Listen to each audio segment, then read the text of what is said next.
Here's how you can make compost in less than 1 week. Today, I'm going to show you how to start a worm bin and most importantly, keep them alive. This by far is the fastest way you can make compost and what I know is the only way. Starting with 100 adult worms, you can have over 8,000 worms at the end of 4 months. I'll walk you through the best way to start the worm bin and all the ins and outs of keeping your worms happy. Let's get started. To start building worming land, a worm farm, we'll need a few supplies, but they'll be cheap. First, I have one of these large 9-gallon storage bins. You can get this from a garage sale, Walmart, Canadian Tire, or at a thrift shop. We have a used frost blanket as a breathable lid and a piece of rope to hold down the frost blanket. We also have some mulch, dried leaves here, crushed eggshells here for the worms to use as grit and to balance the pH level of the worm bin. We got some cardboard pieces of paper and some newspaper. Most of the newspaper today are made of plant-based ink, so you don't need to worry about it when putting it into your worm bin. We got some sunflower seed husk that came from a bird feeder that brings beautiful blue jays, small birds, and some crows.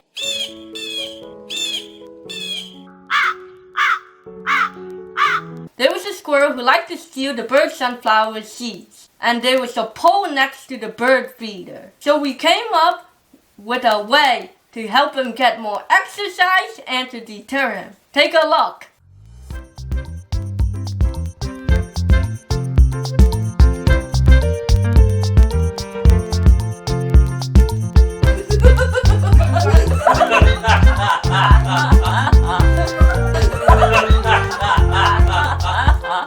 Don't worry about Tim. He was very smart. He found another way to get his prize. We also have some aged cow manure, the home of microbes, bacteria, and the worms. Horse manure that's aged is ideal because it is less digested than the cow manure. It has more of the hay and straw that they eat. If you use horse manure, the worms will grow extremely fast. Now that's the secret to getting thousands of worms within a few months. If you also don't have enough kitchen scraps, manure is an excellent way to substitute. We have some frozen food here that have been thawing out, which we use to feed the worms. This frozen food here will decompose way more faster because the cells, when frozen, rupture, making it more available to the worms and microbes. We have over 200 red wigglers in this temporary container that we got off of Kijiji. So thanks to that person. Wow, that's a lot of worms! When starting a worm bin, the best worms to use are composting worms, red wigglers, and African nightcrawler. The difference between red wiggler is they're not as picky as the African nightcrawler. They can also handle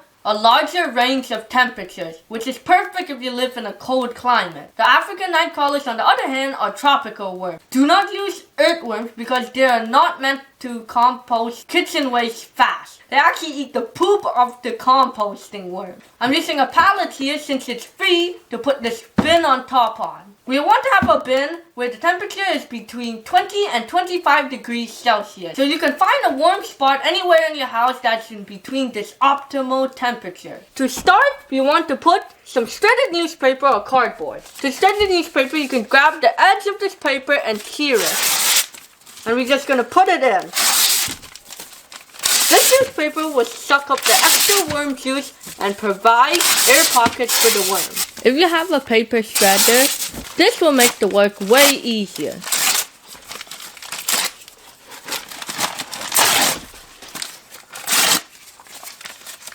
I'm going to put some of this cow manure on top of the paper and the cardboard paper, about 6 inches of it. We're creating everything in layers, browns and then greens. It's kind of making a lasagna. It's very handy to have a hand shovel and gloves nearby in case you need to spread the materials apart.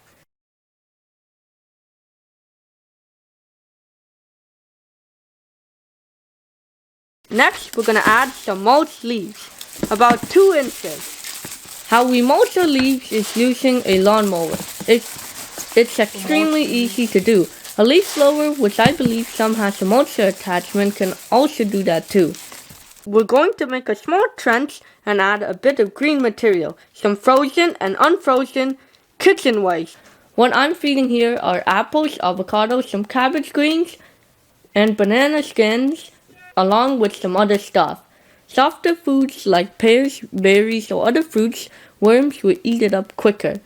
You can also blend all the kitchen waste in a blender and pour it in. Things not to feed the worms are too much pineapple, citrus, and garlic and onion peels, unless you dry them in the sun for a couple of hours.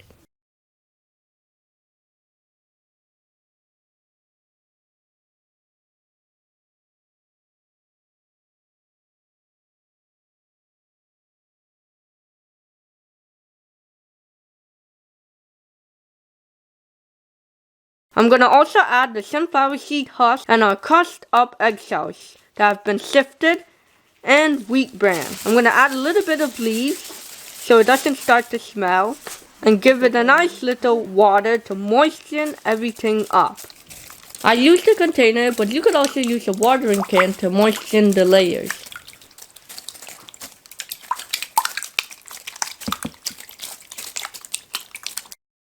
Then cover everything with a good 1/2 inch of manure so it doesn't start to smell. Lastly, we're going to add our residents of Wormyland.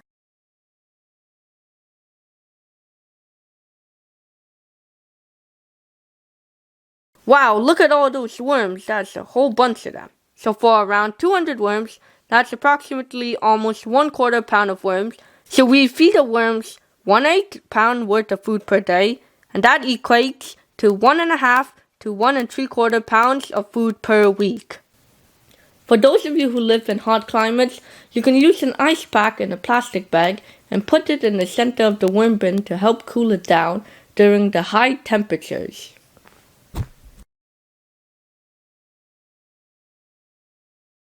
To prevent the fruit flies from coming into the bin, we're going to add this piece of frost blanket and use this piece of rope and tie the frost blanket to the bin so it doesn't fall down. There you go, nice and secure. So under ideal conditions, you could have over 2,800 adult worms, 5,400 junior worms, and over 9,000 cocoons at the end of 4 months. Each adult worm produces 3 cocoons per week. After 21 to 23 days of incubation times, an average of about 3 baby worms hatches from the cocoon. Then the baby worms will reach maturity in about 45 days. You can tell when the worms has reached maturity when you can see a swollen clitellum. The ideal temperature to keep the worms is at around 20 to 25 degrees Celsius or 68 to 77 degrees Fahrenheit. The higher the temperature, the worms will start escaping. And the lower the temperature, they will grow slower. You should also keep the environment in aerobic conditions. A good sign to look for when you're on the right track is the smell of the soil in the bin. Smell like a earthy type smell, just like regular compost. Worms also like a very moist environment, around 70 to 80% moisture content. So the cocoons will hatch and the worms could breathe through their skins and prevent them from shrinking in size. If the bin gets a little too dry, you can add a few ice cubes that will release the water slowly into the bin. Let's break down the cost. For this 45 liters or 9.3 gallon bin, we got it for $5. The frost blanket over here only costs 50 cents. I bought the whole package of it at Dollarama for around $4, but I only used a small piece. The ones that we got off of Kijiji cost $25. The kitchen waste, cardboard, newspaper, eggshells, and the sunflower seed husk were all considered free, since I was going to throw it out anyway. The worm bin that the pallet is sitting on is also free. So in total, the cost of creating Wormyland is $30.50. Wow, that is incredibly cheap. Anyone could do this at home. But don't leave just yet because I'm going to tell you some beginner mistakes and how to avoid them. The first problem which you may encounter is a strong rotting smell coming from your bin. This is because the worms didn't have enough time to eat all the food up. If you have that problem, stop feeding for a few days and add shredded newspaper or some brown material into the bin to balance out the green material. Once the smell goes away and the food gets eaten, you can resume your feeding routine, but with less food. Now we all know that when food starts to rot, fruit flies come, and fruit flies are very hard to deal with. That's why we use a frost blanket to help prevent them from coming into the bin and laying eggs. But we all know how annoying they are, so you could create a trap for them by adding apple cider into a big glass jar. Then take a paper and roll it into a cone shape and put it into the jar, and tape the edge of the jar to the paper so the paper doesn't fall in. This is the trap. You can see we have the cone here and the apple cider vinegar. You should also put a little soap in here so when they go in they could die with the soap. This trap my brother made, and he put some old sourdough starter and poke a little hole at the top, put a clear plastic as you can see, and look how much fruit flies are in it. Sometimes you may see worms trying to escape the bin, and you might be saying like, oh no, the worms are going away! But you don't need to worry, because it is most likely due to condensation on the side of the worm bin. Worms like a moist environment, so they crawl on the worm bin, and you might see a little castings on the side of the bin, so you know for sure it's condensation. Condensation occurs when the warm air comes in contact with cold surfaces. The air above the bin, generated by the worms and microbes, is usually warmer than the sides of the bin. So the easiest way to deal with that problem is to keep the bin open. Once the sides dry, you won't see that problem occurring again. Now, mites could be another problem in your worm bin. When I first got the worms, I put too much food inside my temporary container, and then mites start to show. And I was wondering, what are those creepy crawlers? Do they like eat my live worm? Well, no. The white mite does not eat the live worm. Mite is the cause of too much food. You see that patterning happening again? It's always too much food is usually the problem. Mites like to live in the same environment as the worms. They also like the same food as the worms. Here's how you could deal with it. You could use a piece of bait, like a slice of bread or something soft like avocado. Put it on top of your store in the worm bin, and wait for the mites to come onto it. You should see mites in about a few days all over the piece of bait you put in it. A whole bunch of mites on the bait. Take it out and put it in a bucket of water. That would drown the mite. After, you could throw away the bait and repeat the process until you see no more mites inside the bin. Somebody else on another person video said that you could use sticky trap to attract the mice and catch them. Now, if you have brown or red mites, that could be a big problem because they are parasitic. So what you do is you take the worms out and rinse them in a colander. Then put the worms that you just washed into a new bin and start the process fresh and clean. Now you can tell if your worm bin is doing well and you're on the right track if you're getting a whole bunch of cocoons, there's a whole bunch of junior worms, the food is getting eaten, and there are no problems inside your worm bin. The most important thing is to observe the worms and what they are showing and tweak according to what they are showing.